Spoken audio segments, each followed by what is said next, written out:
অসমৰ ৰাজনীতিত বৰ্তমান শুভকাৰকে ইয়াতে হেমন্ত বিশ্ব শৰ্মাৰ এটা মই লেখাই আছে যে মাননীয় হেমন্ত বিশ্ব শৰ্মাৰ জন্ম হৈছে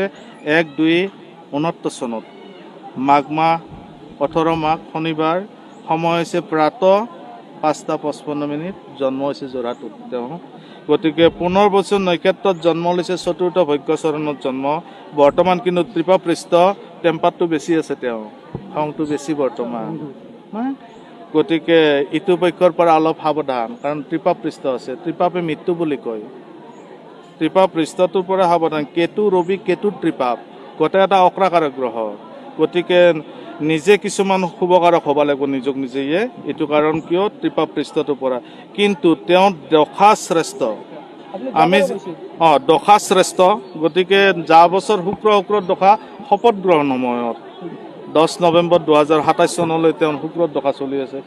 26লৈ গতিকে উত্তম দশা তেওঁ শ্ৰেষ্ঠ দশা যোৱা বছৰত শপত গ্ৰহণ কৰে কিন্তু বৰ্তমান তেওঁৰ এইবাৰ আমি যে জন্ম নক্ষত্ৰ দি ওইলে বাহিৰ কৰিছোঁ যে মানে কি আপোনাৰ শুক্ৰ বৃহস্পতিৰ দশা চলি আছে 23 ফেব্ৰুৱাৰী 2027 চনলৈ মধ্যম দশা গুৰু কেশৰী যুগ বুলি কয় ইয়াকে কাৰণ কিয় তেওঁ ভাগ্যতো গুৰু কেশৰী যুগ আছে কাৰণ তেওঁ হৈছে মকৰ লগ্নৰ মানুহ গতিকে মই জীৱনত প্ৰথমে তাৰমানে মুখ্যমন্ত্ৰী বহুত বছৰে গণনা কৰিলোঁ বৰপেটা সত্ৰত গতিকে এনেকুৱা কুণ্ডলী হয়তো কোনো মুখ্যমন্ত্ৰীৰে নাই বুলি ক'লোঁ ইয়াতে কাৰণ যিহেতু তেওঁ মকৰ লগ্ন শনিৰ ক্ষেত্ৰত জন্মগ্ৰহণ হৈছে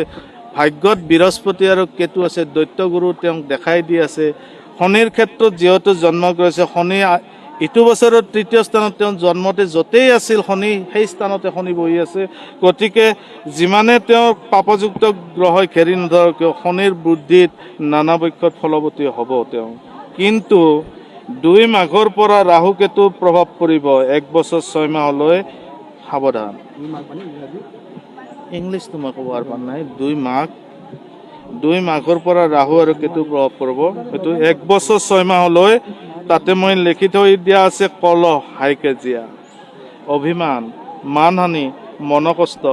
নানা ক্ষেত্ৰত সাৱধান তেওঁ যিকোনো ক্ষেত্ৰতে ফাইল থওঁতে কিবা থওঁতে মানৱ কথা কওঁতে ইত্যাদি এইবিলাক নিজে সাৱধান হোৱাটো বিৰাট আৱশ্যক 2 মাঘৰ পিছত সম্পূৰ্ণ 1.5 বছৰ থাকোঁ দ্বিতীয়বাৰৰ কাৰণে কোৱা হৈছে তেওঁৰ ৰাজনৈতিক ক্ষেত্ৰতো ঠিকে আছে ৰাজনৈতিক ক্ষেত্ৰতো কিন্তু 2 মাঘৰ পৰা মুখ্যমন্ত্ৰী ডক্টৰ হেমন্ত বিশ্ব শৰ্মাই দ্বিতীয়বাৰলৈ আসন গ্ৰহণ কৰিব আসনৰ মোৰ হিচাপত গণনা কৰি ওলোৱা মতে 85 বা 90খন আসন একেবাৰে স্থান লৈ আছে